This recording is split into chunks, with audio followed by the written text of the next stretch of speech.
Uyabona uma uyilungise kahle indaba yakho, inhliziyo yakho imhlophe.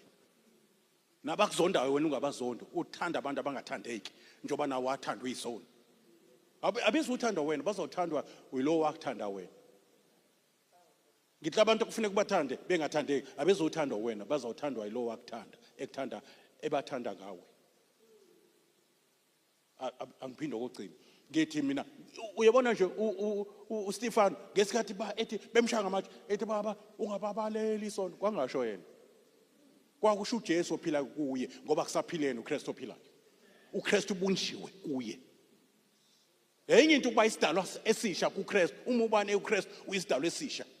Kodwa enye into uma uKristu esebunjwa kuwe. Kuqala wena ubunjwe kuye ube isidalwa esisha, yena bese ebunjwa kuwe ngesikhathi ukhula ngezwi.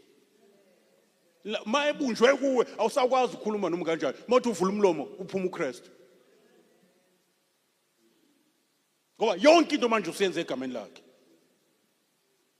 Lithi iBhayibheli noma ngezwi noma ngemsebenzi konke enikwenzayo kwenzeni egameni lakhe. Nimbonge uNkulunkulu ngakho.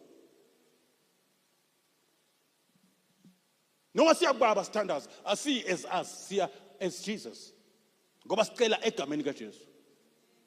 Ngithi sicela egameni kaJesu, le egameni kaJesu lisho authorized by or in the place of representing who?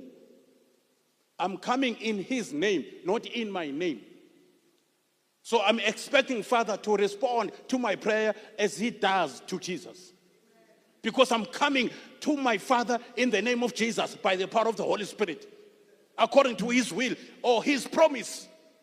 I quote the word of God so that angizwe mangithandaza. Lithi iBhayibheli masicela utho ngokwentando yakhe, which is in the Bible, uyasizwa. And masazi ukuthi siyaziwa sesinayo into esicelayo. Ayikho indaba yokuchitha isikhathi la. Ayikho indaba yokuchitha isikhathi la.